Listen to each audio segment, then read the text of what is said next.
गुरुपद कृपा सिंधो नरयोप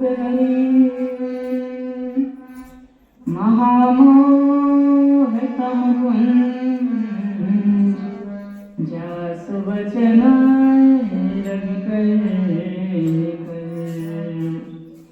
गुरु जी के सुमिरन मात्र से नासत विघ्न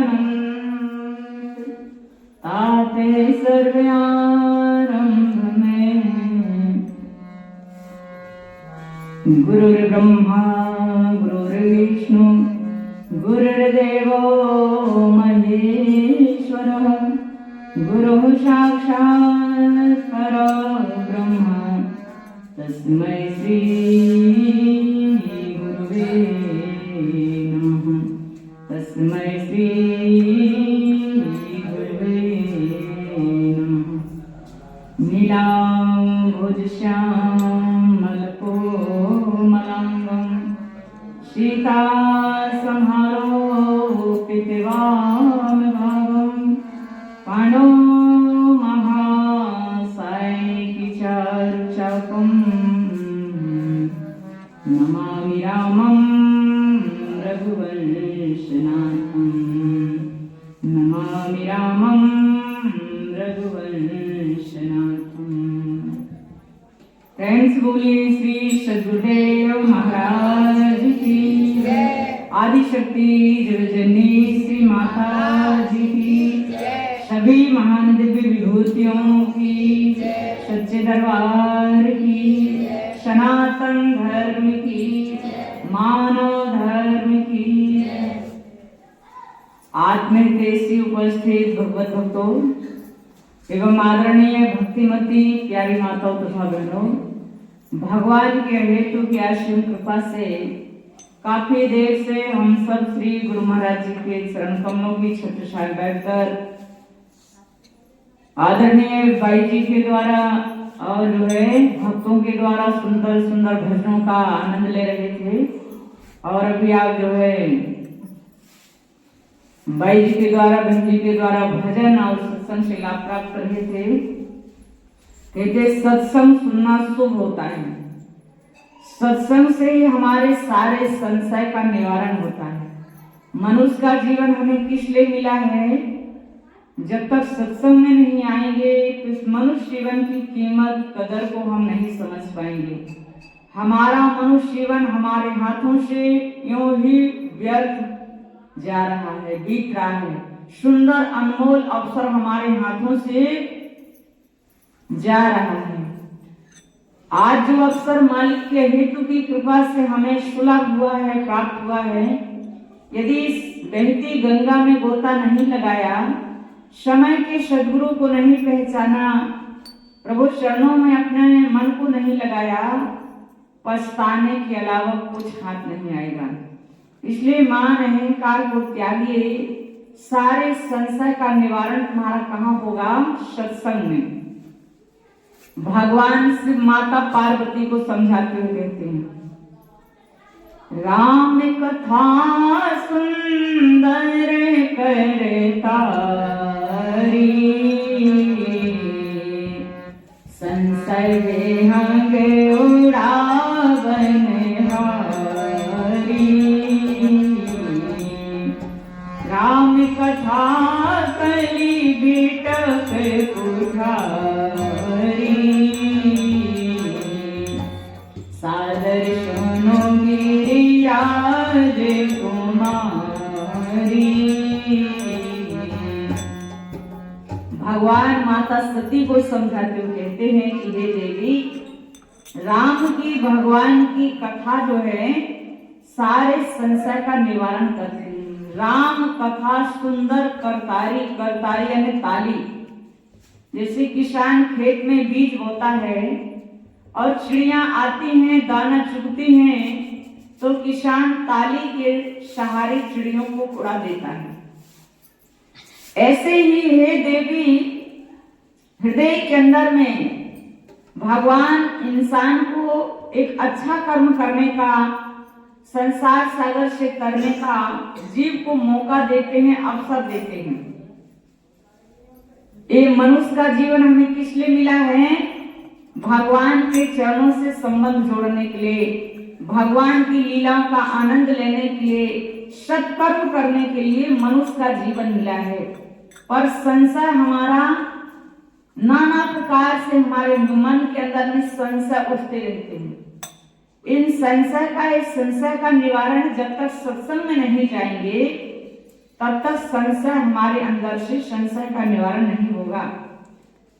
जैसे किसान खेत में बीज बोता है, चिड़ियां दाना चुगती हैं, ताली के सहारे वो चिड़ियों को उड़ा देता है। ऐसे ही सत्संग के द्वारा हमारे मन का जो संशय रूपी पक्षी है ये उड़ जाता है। जब हमारे मन का संशय संदेह खत्म होगा और जब हमारा अंतःकरण शुद्ध होगा, अंतःकरण की जब शुद्धि होगी, जब तक अंतःकरण शुद्ध नहीं होगा, बाहर का कितना भी आडंबर कर लेंगे, लेकिन आपके हृदय के अंदर में ना तो निराकार का दर्शन होगा और ना ही साकार का दर्शन होगा। राम कथा कली बिटक कुठारी, कुठारी यानी कुलाड़ी। जैसे किसान होता है, जब वृक्ष बहुत विशाल रूप ले लेता है, बहुत बड़ा हो जाता है, तो उसे कुलाड़ी के सहारे काट देता है। ऐसे ही हे देवी, मन के अंदर में जब संशय इतना विकराल हो जाता है, इतना विशाल हो जाता है कि बाहर का कर्म कांड करने के द्वारा भी हमारे मन के अंदर का संशय खत्म नहीं होता है। तो सत्संग कुठारी है, वो कुलाड़ी है, जिसके सहारे हमारे अनेक प्रकार के संशय संदेह सब खत्म हो जाते हैं, हमारे अंतःकरण की शुद्धि हो जाती है और हमारे हृदय के अंदर में जब जिज्ञासा उत्पन्न होगी और जब आप उस जिज्ञासा को, जब हमारे अंदर जिज्ञासा उत्पन्न होगी, उसको समझने के लिए जब आप समय की सद्गुरु की शरण में जाएंगे, कहते अच्छी बातों को सीखने के लिए हमें कहाँ जाना होता है? समय के सद्गुरु की शरण में जाना होता है।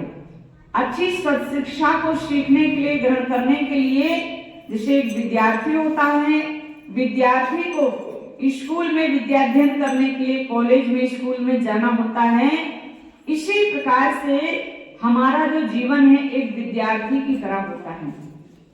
हमें जीवन भर सत्पुरुषों के सानिध्य में जाकर के अपने हित कल्याण के लिए जीवन भर हमें सत्शिक्षाओं को सीखना होता है, अच्छी बातों को ग्रहण करना होता है। वो कौन सी अच्छी बातें, कौन सी शिक्षाओं को ग्रहण करना होता है, कौन सी सीख को हमें सीखना होता है? बाहर की सीख नहीं, पेट भरने की सीख नहीं, तेरी मेरी निंदा चुगली की सीख नहीं। अच्छी सीख, सत्शिक्षा को सीखने के लिए हमें कहाँ जाना होता है? समय की सद्गुरु की शरण में जाना होता है, जिससे कि हमें कोई गुमराह न कर सके, हमारा संसार में आना निरर्थक न हो जाए, ये जीवन हमारा व्यर्थ न चला जाए। मालिक ने जिसके लिए हमें मनुष्य का जीवन दिया है, हमें अपने लक्ष्य की प्राप्ति हो, हमारा संसार में आना सार्थक हो। जिस 84 में हमने अनेक थपेड़े खाए, न जाने कितने वर्षों तक हम कीट पतंगे की योनि में थे, न जाने कितने वर्षों तक हम वृक्षों की योनि में थे, जलचर, थलचर, नभचर, अनेक प्रकार की योनियों में भ्रमण करते हुए भगवान के हेतु की असीम कृपा से हमें देव दुर्लभ मनुष्य का जीवन प्राप्त हुआ है। इस देव दुर्लभ मनुष्य जीवन को प्राप्त करके जिस मालिक ने माँ के गर्भ में हमारी रक्षा किया, कहते रचना की उसकी देखो एक ऐसा कमाल है, हर जीव के लहू का रंग लाल है। खुद पर अभिमान ना कर, ये अभिमान बुरा है, करता जो बुरे कामों इंसान बुरा है। ना हिंदू बुरा है, ना मुसलमान बुरा है, करता जो बुरे कामों इंसान बुरा है। उसकी रचना को देखिए, कितनी सुंदर सृष्टि की उसने रचना किया, कितना सुंदर उसने जीव को बनाया, हम सबको कितना सुंदर बनाया, शरीर का एक एक पुर्जा कितना सोच समझ कर बनाया। भगवान को पता था कि इंसान कितना सुंदर, इसको मनुष्य का जीवन दे रहा हूं मैं, लेकिन इसका बुढ़ापा भी आएगा। बुढ़ापा आएगा तो आंखों से दिखाई नहीं देगा, मोतियां बिंद हो जाएगा, फिर आपको चश्मा पहनना पड़ेगा। यदि भगवान ने कान नहीं बनाए होते तो बोलो भाई चश्मा कहाँ रुकता तुम्हारा? बोलो, चश्मा लगाने के लिए कौन सा स्टैंड था आपके पास में जिससे कि आप चश्मे को रोकते? कितना चतुर वो परमात्मा था, कितना चतुर मालिक है, कितना होशियार है। शरीर का एक एक पुर्जा कितना सोच समझ करके बनाया है। कान बना दिया भगवान ने कि बुढ़ापा आएगा बंदे को, आंखों में मोतियां बिंद हो जाएगा, फिर चश्मा कैसे पहनेगा वो? यदि चश्मा नहीं पहनेगा तो दुनिया में कैसे चलेगा, कैसे जो है दुनिया को देखेगा? तो कान बना दिया और कान में आप किसने आराम से चश्मा पहन करके बैठे हैं। ये उस मालिक की देन है। यदि मालिक ने कान नहीं बनाए होते तो बोलो भाई तुम बुढ़ापे में कैसे गुजारा करते? चश्मा कहाँ रोकते, कैसे चश्मा पहनते? बोलो भाई। तो जिस मालिक ने तुम्हें इतना सुंदर बनाया, शरीर का एक एक पुर्जा सोच समझ करके बनाया, उस मालिक के तुम्हें गुण नहीं गाना चाहिए? उस मालिक का दर्शन नहीं करना चाहिए? उस मालिक से प्रीति नहीं करनी चाहिए? बोलो भाई, जब तक ऐसे प्रभु परमात्मा हमारा सबसे हितैषी कौन है? यदि दुनिया में सबसे हितैषी हमारा है तो परमात्मा है। संसार सारा स्वार्थ से भरा हुआ है। यह है स्वार्थ की दुनिया सहोदर, यहाँ कोई किसी का नहीं है। कर ले पगले भजन तो हरि का, जिंदगी का भरोसा नहीं है। हमारा जीवन क्या है? इस जीवन का कोई भरोसा नहीं है, पानी के बुलबुले के समान है। यह तन तेरा बना बुलबुला पानी का, 2 दिन में ढल जाए नशा जवानी का। जीवन हमारा कैसा? एक बुलबुले की तरह। इसलिए सुंदर अवसर मिला है, इस मौके से हम लाभ उठाएं। भगवान कहते हैं, उमा कहाँ हूं मैं अनुभव अपना, सत हरि भजन जगत सब सपना, सुनहु माते लोग अभागी, हरि तज मोहि विषय अनुरागी। क्या कहा कि हे उमा, मैं सत्य कहता हूं कि संसार में हरि भजन ही सत्य है। यदि तुम्हें सुख मिलेगा तो भगवान के भजन से, भगवान का भजन ही सत्य है। उमा कहूं मैं अनुभव अपना, हे उमा मेरा अनुभव है, जो सुख हरि के भजन में मिलता है वो दुनिया के किसी भी दौलत में आपको वो सुख नहीं मिल सकता है। हे उमा, वो इंसान, वो लोग बड़े अभागे हैं जो ऐसा आनंद छोड़ करके विषयों में अपने मन को लगा रहे हैं। इसलिए माताओं बहनों भाइयों, ऐसा सुंदर अवसर मालिक की हेतु की असीम कृपा से हमें सुलभ हुआ है। इस मौके से लाभ उठाइए और जो है अपने इस देव दुर्लभ मनुष्य जीवन को सफल सार्थक कीजिए। काकभूषुंड जी मानस में प्रसंग आता है कि काकभूषुंड जी भगवान के साथ में बाल क्रीड़ा कर रहे थे और काकभूषुंड जी ने मन में विचार किया। काकभूषुंडी जो थे वो जो है भूषुंडी शर्मा जी थे। शर्मा जी थे, भूषुंडी उनका नाम भूषुंडी था।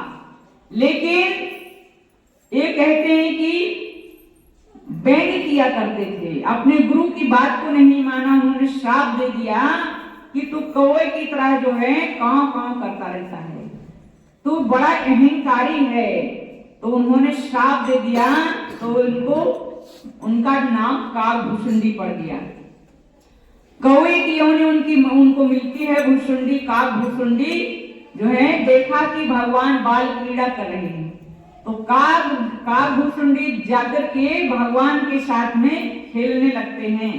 मन में विचार करते हैं कि बड़े बड़े वृद्ध लोग इनको प्रणाम करते हैं, बच्चे के अंदर में ऐसी क्या विशेषता है? ऋषि मुनि आकर के इनको मत्था टेकते हैं, प्रणाम करते हैं। ऐसी इस बच्चे के अंदर में क्या विशेषता है? तो काकभूषुंड जी ने खेलते खेलते भगवान के साथ में और जो है भगवान के हाथ से मक्खन रोटी छीन लिया। भगवान और 7 समुद्र की उड़ान भरते हैं। भगवान का जब मुड़ करके देखा उन्होंने तो भगवान का हाथ पीछे है। फिर काकभूषुंडी के मन में फिर संदेह होता है, संशय होता है कि मैं स्वप्न देख रहा हूं कि साकार है। तो फिर वह आनंद के अयोध्या के आंगन में फिर खेलने लग जाते हैं। भगवान काकभूषुंडी को देख करके बड़े प्रसन्न होते हैं, समझ जाते हैं कि इसके अंदर में मेरे प्रति अभी भी संदेह है, संशय है। मेरे साथ खेल तो रहा है पर मुझे परख रहा है, इसके अंदर में मेरे प्रति संदेह है।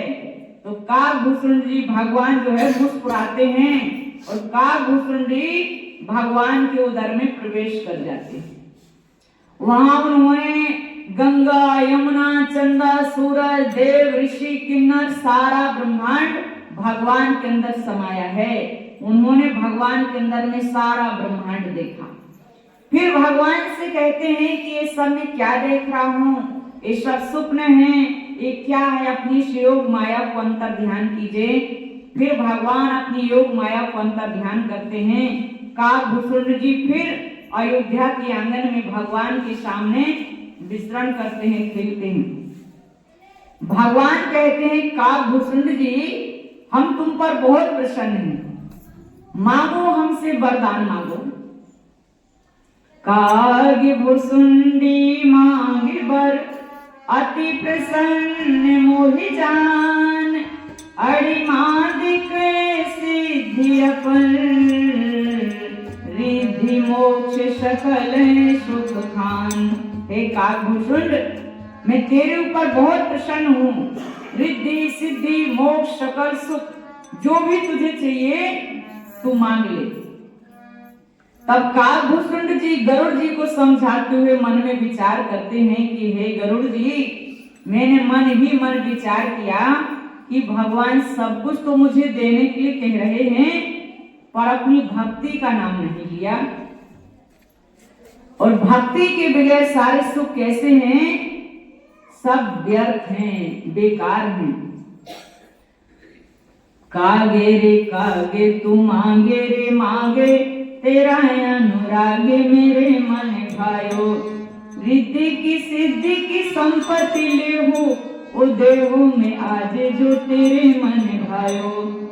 भगवान कहते हैं कि हे काकभूषुंड मैं तेरे ऊपर बहुत प्रसन्न हूँ। काग रे काग तू मांग रे मांग, तेरा अनुराग मेरे मन भायो। रिद्धि की सिद्धि की संपत्ति ले हो, ओ देव में आज जो तेरे मन भायो। रिद्धि सिद्धि मोक्ष सकल सुख जो तुझे चाहिए तू मांग ले, आज मैं तेरे ऊपर बहुत प्रसन्न हूँ। तब काकभूषुंड जी गरुड़ जी को समझाते हुए कहते हैं कि प्रभु कह देने सकल सुख साही, भक्ति आपनी देने न कही। राम बचन सुने अति अनुरागा, मन अनुमान करन कबे लागा। कहते हैं कि मैंने मन ही मन अनुमान लगाया, विचार किया कि भगवान सब कुछ देने के लिए कह रहे हैं पर भक्ति आपनी देन न कही। भक्तिहीन गुण सब सुख ऐसे, लमण बिना बहु व्यंजन जैसे। जैसे माता बहनें घर में भोजन बनाते हैं, यदि बहुत अच्छी सब्जियां वगैरह बना रखी हैं, नमक डालना भूल जाएंगे तो खाने वाला क्या कहेगा? बहन जी आपने भोजन तो बहुत अच्छा बना रखा है पर नमक के बगैर आपके व्यंजन ये भोजन सब फीके हैं, बेकार हैं। ऐसे ही काकभूषुंड जी गरुड़ जी को समझाते हुए कहते हैं कि हे गरुड़ जी, मैंने भगवान से प्रार्थना किया कि यदि आप मुझे कुछ देना ही चाहते हैं तो अपने चरणों की भक्ति प्रदान कीजिए। भगवान की भक्ति के द्वारा ही मन के संशय दूर होते हैं, मन निर्मल होता है, अंतःकरण की शुद्धि होती है और सारे सुखों की खान तो भगवान का नाम है। नाम लिया तिन सब लिया सकल वेद का भेद, बिना नाम नर के पढ़ा तो पढ़ता चारों वेद। यदि प्रभु परमात्मा के नाम को नहीं जाना तो आप कितना बाहर का पठन पाठन कीजिए, व्रतोपवास कीजिए, कथा कीर्तन कीजिए, भगवान की भक्ति के बगैर सब कैसे हैं? व्यर्थ हैं, बेकार हैं। इसलिए माताओं बहनों भाइयों, सुंदर अवसर मालिक की हेतु की असीम कृपा से हम सबको सुलभ हुआ है। इस मौके से हम लाभ उठाएं, क्योंकि ये मौका हमें फिर दोबारा नहीं मिलेगा। आज जो चांस, जो अवसर, जो मौका प्रभु परमात्मा ने हमें दिया है, ये हमेशा हमारे हाथ में नहीं रहेगा। एक दिन ये अवसर हमसे छीन लिया जाएगा। इसलिए हम कर्महीन न बने। पेट के लिए तो कर्म एक पशु भी कर लेता है, पर हम अपने आत्म उद्धार के लिए कर्म करना सीखें। जैसे एक कुंभकार की पत्नी कुंभकार को ताना देती है। कुंभकार से कहती है, गांव में पाकड़ का पेड़ होता है, कहीं कहीं गांव में पाकड़ का पेड़ होता है और बुजुर्ग लोग वहां पर बैठ करके ताश चौपड़ खेलते रहते हैं। हम लोग जाते हैं जगह जगह सत्संग में और गांव में बुजुर्ग लोग पाकड़ के पेड़ के नीचे ताश चौपड़ खेलते रहते हैं, गपशप करते रहते हैं। तो कुंभकार की पत्नी अपने पति से कहती है कि तुम्हारे घर में चार तुम्हारे बच्चे हैं और दिन भर तुम पागड़ के पेड़ के नीचे बैठ करके गपशप करते रहते हो। कर्म करना सीखो, मक्कार मत बनो। तुमने शादी किया है, यदि कर्म नहीं करना था, गपशप ही करना था, तुमने शादी क्यों किया? यदि शादी किया है तो कर्म करने की आदत डालो, कर्म करो। चार बच्चों को कौन पालेगा, कौन इनका पालन पोषण करेगा? कर्महीन मत बनो, कर्म करना सीखो। तो उसकी आत्मा को बड़ा वो लगता है कि भाई ये मुझे ताना दे रही है, सतर्क हो जाता है। कहता है, भाई मैं क्या बिजनेस करूं, क्या काम करूं, बताओ। उसने कहा, तुम कुंभकार हो, मिट्टी का काम करना सीखो। कितने कुंभकार लोग होते हैं, मिट्टी के बर्तन बनाते हैं और जो है उसको बेच करके परिवार का पालन पोषण करते हैं। तुम्हें और कोई बिजनेस नहीं आता है तो तुम कुंभकार हो, मिट्टी के बर्तन बनाना तो तुम्हें आता ही होगा, मिट्टी के बर्तन बनाओ। तो उसने कहा, चलो ठीक कहती है, मैं गपशप करता रहता हूँ, अब गपशप करना छोड़ दूंगा और कर्म करूंगा। मिट्टी जाता है, कहीं से मिट्टी लाता है, मिट्टी को तैयार करता है और जो है मिट्टी से चिलम बनाने की प्लानिंग करता है कि अच्छा रहेगा। पाकड़ के पेड़ के नीचे बहुत से बुजुर्ग लोग बैठे रहते, चिलम पीते हैं। इनको चिलम पीने की जरूरत होगी और हम चिलम तैयार करेंगे तो हमारी चिलम बिकेगी और जो है इन लोगों का टाइम पास होगा। तो जैसे वो तैयार बनाने के लिए तैयार हुआ, इतने में उसकी पत्नी आती है तो कहती है कि क्या बनाने जा रहे हो? उसने कहा कि चिलम बनाने की प्लानिंग कर रहा हूँ, चिलम बनाने जा रहा हूँ। उसने कहा, वो कर्म भी किया और वो भी चिलम से क्या गुजारा होगा? चिलम तो कितनी सस्ती बिकेगी, बहुत छोटी सी होती है। उसने कहा, फिर क्या बनाए? उसने कहा, अरे भाई सुराई बनाओ, मटके बनाओ।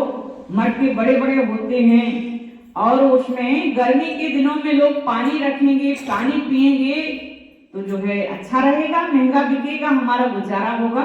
चिलम से क्या गुजारा होगा? मटके सुराई बनाओ। तो उसने कहा, चलो ठीक है। इतना बोल करके वो फिर चली गई अपने घर में अंदर। अब वो फिर मिट्टी को तैयार करता है, मिट्टी से आवाज आती है, कुंभकार तुम मुझे क्या आकार देने जा रहे हो? कुंभकार कहता है कि मैं पहले तो चिलम का आकार देने जा रहा था, लेकिन मेरी पत्नी ने आकर के मुझे हिदायत दिया कि तुम चिलम मत बनाओ, तुम सुराई बनाओ, मटके बनाओ। तो अब मैंने जो है चिलम बनाने की प्लानिंग को खत्म कर दिया। अब मैं तुम्हें मटके का, सुराई का आकार देने जा रहा हूँ। और तुमसे सुंदर मटके बनाऊंगा, सुराही बनाऊंगा। मिट्टी से आवाज आती है कि अरे कुंभकार, तुम्हारे तो विचार ही बदले, पर तुमने तो हमारा जीवन ही बदल दिया। काश तुम मुझे चिलम का आकार देते, तुम मुझे चिलम बनाते, तो पीने वाले का कलेजा भी जलता रहता और मैं भी जलती रहती। अब तुमने सुराही और मटके की प्लानिंग बनाई, कितना अच्छी तुम्हारी प्लानिंग है। जो सुराही में मटके में रख कर के पानी पिएगा, शीतल ठंडा पानी पिएगा, उसका कलेजा भी ठंडा रहेगा और मैं भी ठंडी रहूंगी। तो तुम्हारी तो प्लानिंग ही बदली और तुमने तो मेरा जीवन ही बदल दिया। माताओं, बहनों, भाइयों, ऐसे ही हमारा जीवन सत्संग से बदल जाता है। हम क्या हैं? रोटी कपड़ा मकान तक ही हमारा जीवन है, उधर कुर्सियों तक के हमारा जीवन है। हम सोचते कि इसी के लिए हमें जीवन मिला है, ये काम तो हम 84 में भी कर लेंगे। सुंदरदास जी कहते हैं, तात मिले पूर्णिमात मिले, सुत भात मिले युवती सुखदाई, राज मिले गजबाज मिले, सब साज मिले मन वांछित पाई, लोक मिले स्वर लोक मिले, विधि लोक मिले वैकुंठ ही जाई, सुंदर और मिले सब ही, पर संत समागम दुर्लभ भाई। क्या कहा? माता पिता कुटुंब कबीला नाते रिश्ते ये तो तुम्हें 84 में ही मिल जाएंगे। यदि संसार में आकर के तुम यहीं तक तुम्हारा जीवन है, तुमने यही सीखा है जीवन में कि बच्चे बड़ा हो गया, फिर शादी करनी है, फिर जो है उनकी जो है शादी करेंगे, बड़े होंगे, मकान दुकान संभालेंगे, उसके बाद दुनिया से चले जाएंगे। तो तुमने अपनी जिंदगी से खिलवाड़ किया है। ये काम तो तुम 84 में भी करोगे।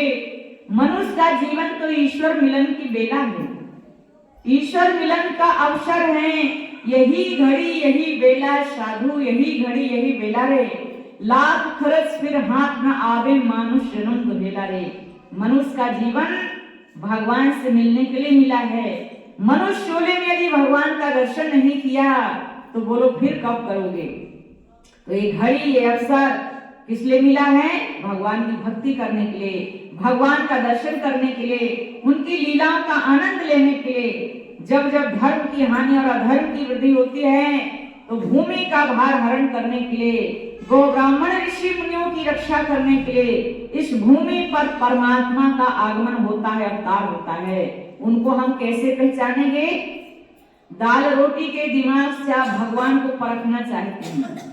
ये हम जो है, तुमने देखा स्टेज देखा, आप लोग आजकल तो आप पसंद करते हैं गुरुओं की भीड़ लगी है, लाइन लगी है, और उसमें आप पसंद करते हैं कि भाई जो देखने में अच्छा लग रहा है और जो है बोलने की शैली भी अच्छी है, एक्टिंग भी अच्छी कर रहा है, गला भी बड़ा अच्छा है, बड़ा अच्छा मनोरंजन बड़ा अच्छा सुना रहा है, चलो जी हम इसी को गुरु बना लेते हैं। गुरु किसे कहते हैं वो आप जानते ही नहीं है। कथा सुनाने वाला कथा का गुरु होता है, कंठी माला देने वाला कंठी माला का गुरु होता है, तंत्र मंत्र बताने वाला तंत्र मंत्र का गुरु होता है, संसार सागर से तारने वाला समय का सदगुरु भगवान होता है। और सदगुरु की शरण में जब तक नहीं जाओगे तब तक अपनी मतानुसार आप कितना बाहर का डंबर कर लीजिए, सब व्यर्थ है। नाना शास्त्र पठन लोके नाना देवत पूजनम, आत्मज्ञान बिना पार सर्व कर्म निरर्थकम। आत्मज्ञान के बगैर सारे कर्म हमारे निरर्थक हैं। इसलिए मान अहंकार को त्याग कर ज्ञान गंगा में स्नान करें, समय के महापुरुष को पहचाने और अपने देव दुर्लभ मनुष्य जीवन को प्रकाश करें। एक भजन होगा, सभी लोग मिलकर बोलेंगे। प्रेम से बोलिए आनंद कंद भगवान की जय, सच्चे दरबार की जय। सतयुग त्रेता द्वापर में सतयुग त्रेता द्वापर में लाखों का किया कल्याण। होती है जब धर्म की हानि आते हैं भगवान। होती है जब धर्म की हानि आते हैं। सतयुग त्रेता द्वापर में, सतयुग त्रेता द्वापर में लाखों का किया कल्याण। होती है जब धर्म की आते हैं भगवान। होती है जब धर्म की आते होती है जब धर्म की हानि आते हैं। माया के इस महाजाल में उलझ रहा है मानव। माया के इस महाजाल में उलझ रहा है मानव। सुंदरा नित दिन करते देखो यहाँ ये दानव। सुंदरा नित दिन कर देखो यहाँ ये उनका नित दिन करते देखो यहाँ ये दानव। उनका नित दिन करते देखो यहाँ ये मानव। मानवता नहीं रही जगत में, मानवता नहीं रही जगत में, कैसे हो कल्याण। होती है जब धर्म की आते हैं भगवान।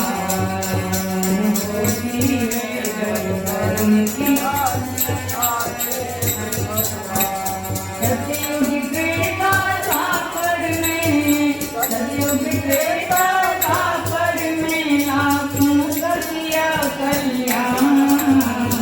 होती है जब धर्म की आते हैं भगवान। होती है जब धर्म की कोई राम को अपना कहता अल्लाह को कहता न्यारा। कोई राम को अपना कहता अल्लाह को कहता न्यारा। ईश्वर अल्लाह के नूर को जाने नहीं गवारा। ईश्वर अल्लाह के नूर को जाने नहीं गवारा। राम नाम का बोझ नहीं है, राम नाम का बोझ नहीं है, कैसे हो कल्याण। होती है जब धर्म की आते हैं भगवान। होती है जब धर्म की आते हैं भगवान। होती है जब धर्म की सतयुग त्रेता द्वापर में, सतयुग त्रेता द्वापर में लाखों का किया कल्याण। होती है जब धर्म की आते हैं भगवान। होती है जब धर्म की हिंदू मुस्लिम सिख ईसाई सब हैं भाई भाई। हिंदू मुस्लिम सिख ईसाई सब हैं भाई भाई। सतगुरु का उद्भव से ही है कोई नहीं पराई।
आते हैं भगवान, होती है घर में सत्य और प्रकाश रूप में व्यापक सब मेरा, सत्य और प्रकाश रूप में व्यापक सब मेरा, हर बंदे के देखे अंदर देखो खुदा का मुकाम, हर बंदे के देखे अंदर देखो खुदा का मुकाम, आत्मज्ञान का बोध कराने, आत्मज्ञान का बोध कराने आते दया निधान, होती है जग भर में ज्ञान, आते हैं भगवान, होती है जग भर में ज्ञान, होती है जग भर में ज्ञान, आते हैं भगवान, होती है जग भर में आत्मज्ञान का बोध कराने, आत्मज्ञान का बोध कराने आते दया निधान, होती है जग भर में ज्ञान, आते हैं भगवान, होती है जग भर में ज्ञान, आते हैं सतयुग त्रेता द्वापर में, सतयुग त्रेता द्वापर में लाखों का किया कल्याण, होती है जग भर में ज्ञान, आते हैं भगवान, होती है जग भर में ज्ञान, आते हैं भगवान, होती है जग भर में ज्ञान, आते हैं भगवान। फ्रेंड्स बोलिए आनंद कंद भगवान की। तो अभी हमने भजन सुना, भजन के बोल थे कि सतयुग त्रेता द्वापर में लाखों का किया कल्याण, होती है जब धर्म की हानि आते हैं भगवान। सतयुग का इतिहास उठा करके देखिए, द्वापर त्रेता, जब जब धर्म की हानि और अधर्म की वृद्धि होती है तो महापुरुषों का इस भूमि पर अवतार होता है। ये घोर कली काल है। सतयुग त्रेता द्वापर हरयुग में महान पुरुष संसार में धर्म की स्थापना करने के लिए अवतरित हुए। तो क्या इस घोर कली काल में धर्म की स्थापना करने के लिए महान पुरुषों का आगमन नहीं हुआ होगा? क्या इस घोर कली काल में धर्म की हानि नहीं हो रही है? इतनी हानि हो रही है कि जितनी सतयुग त्रेता द्वापर में नहीं थी, जितनी कलयुग में धर्म की हानि है। तो क्या ऐसे युग में, ऐसे समय में भगवान नहीं आए होंगे? अवश्य आए होंगे। यदि आए हैं तो हमारे पास पहचानने की क्या कसौटी है? आप भगवान को कैसे पहचानेंगे?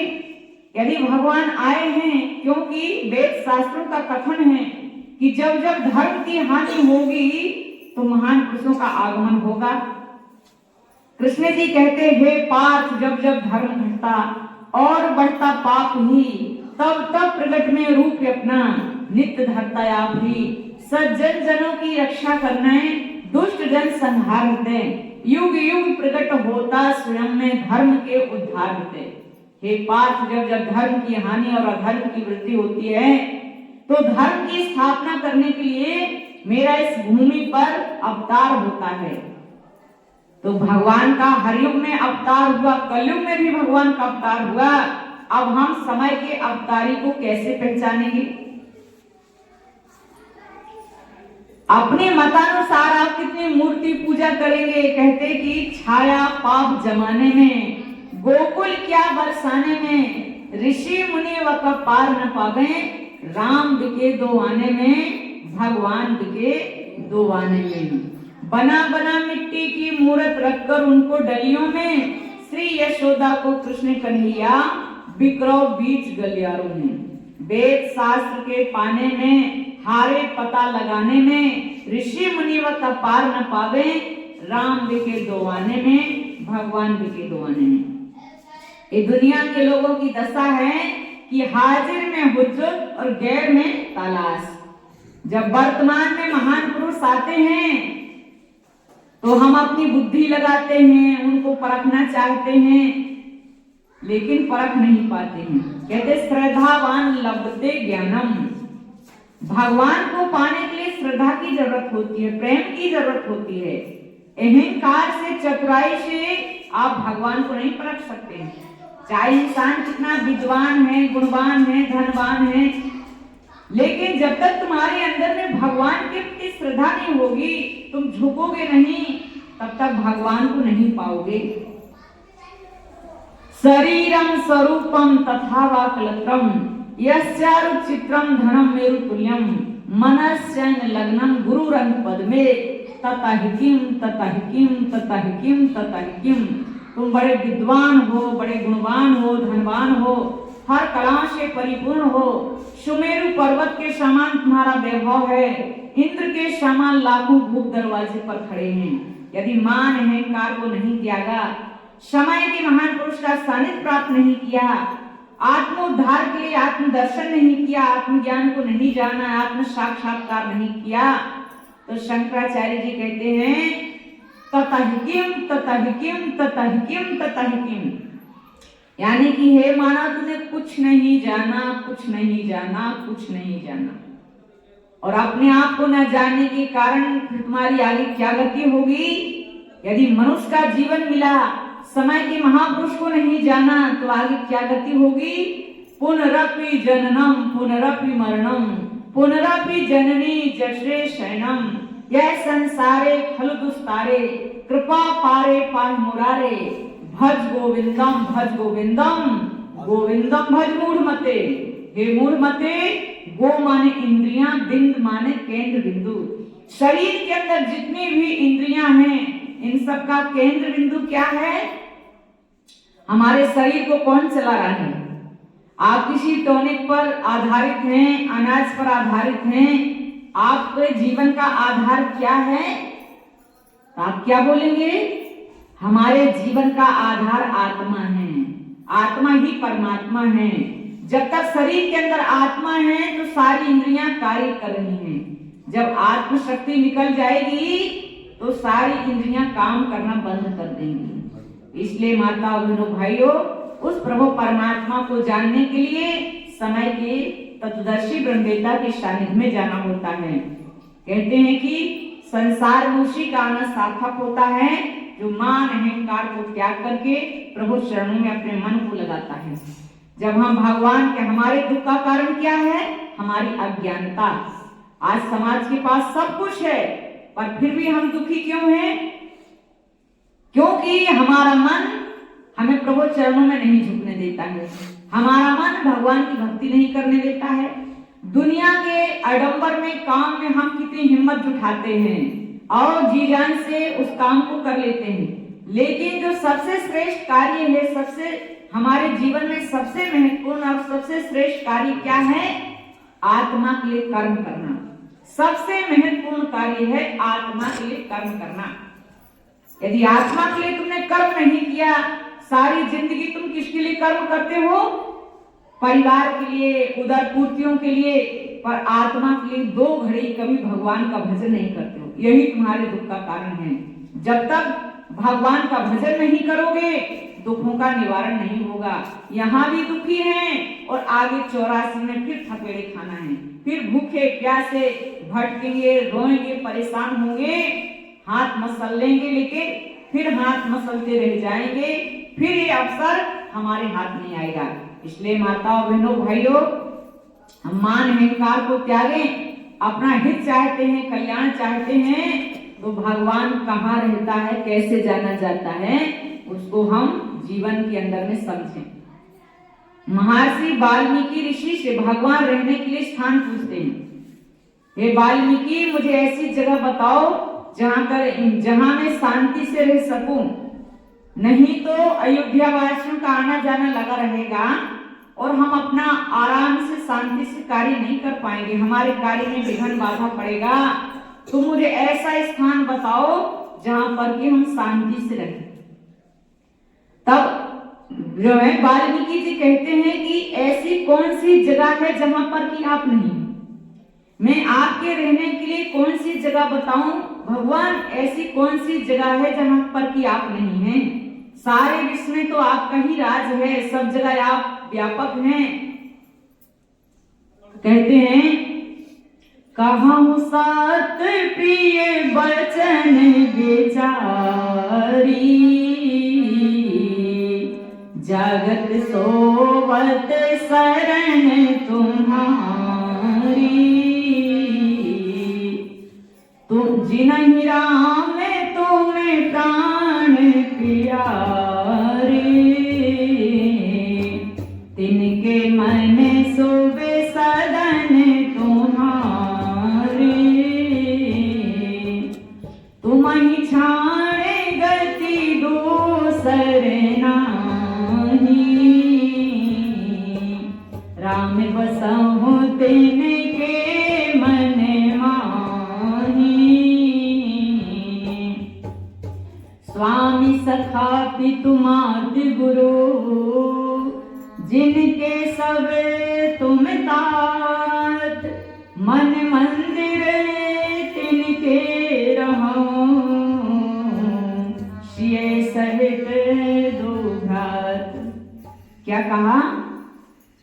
कहूं सत्य प्रिय बचन विचारी, जागत सोवत शरण तुम्हारी। हे राम, जो जागते सोते हमेशा तुम्हारे नाम का चिंतन करते हैं, तुम्हारा सहारे जीते हैं, ऐसे भक्त के हृदय के अंदर में आप निवास कीजिए। तुम्हारी छाण गति दूसर नहीं, जिसको तुम्हारे सिवा और किसी देवी देवता का भरोसा विश्वास नहीं है, उसके हृदय के अंदर में आप सीता सहित दोनों भाई निवास कीजिए। स्वामी सखा पितु मात गुरु, जिनके सब तुम तात। हे राम, जिन्होंने आपको स्वामी सखा माता पिता गुरु सब कुछ आपको माना है, ऐसे भक्त के हृदय के अंदर में सिय सहित दोनों भ्रात भाई निवास कीजिए। माताओं बहनों भाइयों, ये शरीर भगवान का मंदिर है, इसी में प्रभु परमात्मा प्रविष्ट है। हमारा अहंकार जब तक हमें झुकने नहीं देता है, तब तक हम उस आनंद से वंचित हैं। जिस समय हमारा अहंकार खत्म हो जाएगा, प्रभु चरणों में आप झुक जाएंगे, ज्ञान गंगा में स्नान करेंगे, समय के तत्वदर्शी के सानिध्य में जाएंगे और अपने हित कल्याण की बात पूछेंगे। आत्मज्ञान को जिस दिन प्राप्त कर लेंगे, भजन साधना करेंगे, उसी दिन तुम्हारे मन का संशय संदेह खत्म होगा और तुम्हें अपने लक्ष्य की प्राप्ति होगी। तुम्हारा संसार में आना सार्थक हो जाएगा और इस जिंदगी से तुम्हें एक जन्म नहीं कई जन्म में लाभ प्राप्त होगा। तो भगवान के नाम का स्मरण करना है। वो कौन सा नाम है? जिस नाम का स्मरण करने से नामी हृदय के अंदर प्रकट हो जाता है। निराकार साकार दोनों का हमें दर्शन होता है। और नाम क्या है? कहते भगवान अयोध्यावासी को समझाते हुए कहते हैं, और एक सुगुप्त मत सब कहूं कर जोर, शंकर भजन बिना नर भक्ति न पावे मोर। वो कौन सा नाम है? जिस नाम का स्मरण करने से कहते हैं कि परमात्मा की प्राप्ति होती है। और जिस नाम के बगैर कहते हैं शंकर भजन बिना नर भक्ति न पावे मोर। कौन सा भजन है? कौन सा परमात्मा का नाम है जिसका स्मरण करने से परमात्मा का दर्शन होता है और जो है नाम ही हृदय के अंदर प्रकट हो जाता है। इसलिए माताओं बहनों, यदि हम अपना हित चाहते हैं, कल्याण चाहते हैं, तो उस नाम को जाने। जिस नाम को ध्रुव ने जाना, प्रहलाद ने जाना, मीरा ने जाना। भरी सभा के बीच में जब द्रौपदी का चीर हरण हो रहा था, तब द्रौपदी भगवान को पुकारती है, तार मिला एक तार मिला, फिर मिला तार से तार। तार मिला तो तार ही देंगे, तार हमें कर तार, तुम्हारा तार न टूटे, भले संसारे छूटे। हे भगवान, जब कहते हैं जब मीरा का द्रौपदी की भरी सभा में जब लाज लुट रही थी, दुशासन चीर हरण कर रहा था, जब चारों तरफ से हताश हो जाती है, देखा कि मेरी रक्षा करने वाला कोई नहीं है, तो उसने कौन से नाम से भगवान को पुकारा होगा?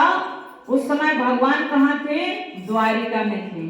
और द्रौपदी का चीरहरण कहाँ हो रहा था? दिल्ली में, हस्तिनापुर में। यदि द्वारिका से भगवान आते तो कितना विलंब होता, कितनी देर लगती। लेकिन वो द्रौपदी ने कौन से नाम से भगवान को पुकारा होगा कि भगवान ने साड़ी का रूप ले लिया और साड़ी में समा गए।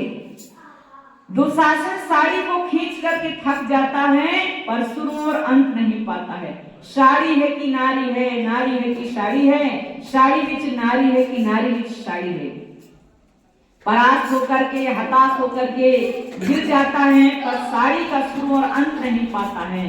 उसी नाम को हमें जानना है। वो कौन सा नाम है? जिस नाम का सुमरन प्रहलाद ने किया और हर साल हम होली का त्योहार बड़े हर्षोल्लास के साथ मनाते हैं। कौन से नाम का सुमरन प्रहलाद ने किया था कि जलती हुई चिता से उसकी रक्षा हो जाती है, होलिका बुआ जल जाती है और प्रहलाद की रक्षा हो जाती है। उसी नाम को हमें जानना है। उसी नाम को जानने के लिए त्योहार मनाए जाते हैं। पर हम त्योहार क्या करते हैं? हम सोचते कि खाने के लिए त्योहार आया है, खूब गुजिया बनाएंगे, अच्छे अच्छे आइटम बनाएंगे, अच्छे अच्छे जो है खाना खाए, पकवान बनाएंगे और खाएंगे। त्योहार खाने के लिए नहीं आया, त्योहार तुम्हें याद दिलाने के लिए आया है कि जिस नाम का स्मरण प्रहलाद ने किया, त्योहार मनाइए, खुशियां मनाइए, अच्छे अच्छे पकवान बना के खाइए। लेकिन उसके साथ साथ त्योहार का जो मनाने का जो रहस्य राज है उसको जान लेंगे तो त्योहार मनाना सार्थक हो जाएगा। और केवल पकवान ही खाते रहेंगे बना बना करके तो जो है पेट तो कितना ही खाओगे पर कभी तुम्हारा पेट नहीं भरेगा। इसलिए मान अहंकार को त्यागें और अपने जीवन का हित कल्याण चाहते तो भगवान के चरणों में अपने मन को लगाइए। मनुष्य का जीवन भगवान के चरणों में मन लगाने के लिए मिला है, भगवान का दर्शन करने के लिए मिला है और सारे दुखों का निवारण होगा जब भगवान के चरणों में आप झुक जाएंगे, भगवान को अपना बना लेंगे, भगवान से संबंध जोड़ लेंगे, सारी समस्या का हल हो जाएगा, जीवन खुशहाल होगा, संसार में आना तुम्हारा सार्थक हो जाएगा। तो जिन्होंने आत्मज्ञान को जाना है वो भजन साधना सेवा सत्संग दर्शन पर्शन से जीवन को कृतार्थ करें। जिन्होंने आत्मज्ञान को नहीं जाना, आत्मज्ञान को जाने। काम कभी पूरे नहीं होते हैं, कुछ क्षणों के लिए कार्यों को विराम दें, आत्मचिंतन करें, आत्मदर्शन करें और अपने जीवन को पवित्र पावन और महान बनाएं। लास्ट में जो है होली गीत होगा, उसके बाद आत्म प्रसाद होगा। प्रेम से बोलिए आनंद कंद भगवान की जय, सच्चे दरबार की जय।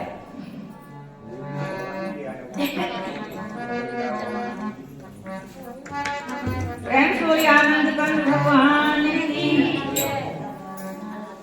खातिर कर ले नहीं गुजरिया रसिया आयो तेरे द्वार, खातिर कर ले नहीं गुजरिया रसिया आयो तेरे, अरे आयो तेरे द्वार, रसिया आयो तेरे द्वार, खातिर कर ले नहीं गुजरिया रसिया आयो तेरे द्वार, खातिर कर ले नहीं गुजरिया रसिया आयो तेरे। हरे रसिया तेरे रोज नया वे, प्रेम होए तो दर्शन पावे। रसिया तेरे रोज नया वे, प्रेम होए तो दर्शन पावे। माखन मिश्री का भोग लगावे, माखन मिश्री का कर्म मानी न चूके समय फिर बारंबार न आवेगा। खातिर कर ले नहीं गुजरिया रसिया आयो तेरे द्वार, खातिर कर ले नहीं गुजरिया रसिया आयो, अरे आयो तेरे द्वार,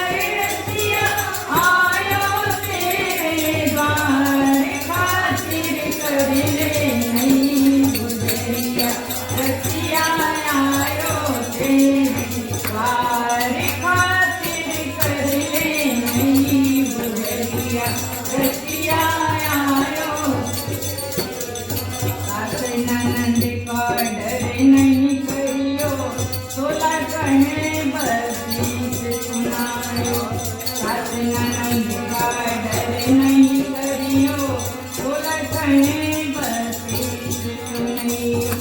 चरणन में जाके शीश नवायो, चरणन में जाकर नाम नशा चढ़ जाए तो तेरा हो जाए मेरा पार। खातिर कर ले नहीं गुजरिया रसिया आयो रे। अरे नाम नशा चढ़ जाए तो तेरा, नाम नशा चढ़ जाए तो तेरा हो जाए मेरा पार। खातिर कर ले नहीं गुजरिया रसिया आयो तेरे द्वार। खातिर कर ले नहीं गुजरिया रसिया। हृदय की चौकी कर गेली, नेक चंदन से अलबेली। हृदय की चौकी कर गेली, नेक चंदन से अलबेली। बिस्तरे बन जाए तेली, अब पुतली पलंग बिछाए। पलक कर ले बंद खिड़की वाणे की, खातिर कर ले नहीं गुजरिया रसिया आयो तेरे द्वार। खातिर कर ले नहीं गुजरिया रसिया आयो तेरे द्वार। रसिया आयो तेरे द्वार। खातिर कर ले नहीं गुजरिया रसिया आयो तेरे द्वार। खातिर कर ले नहीं।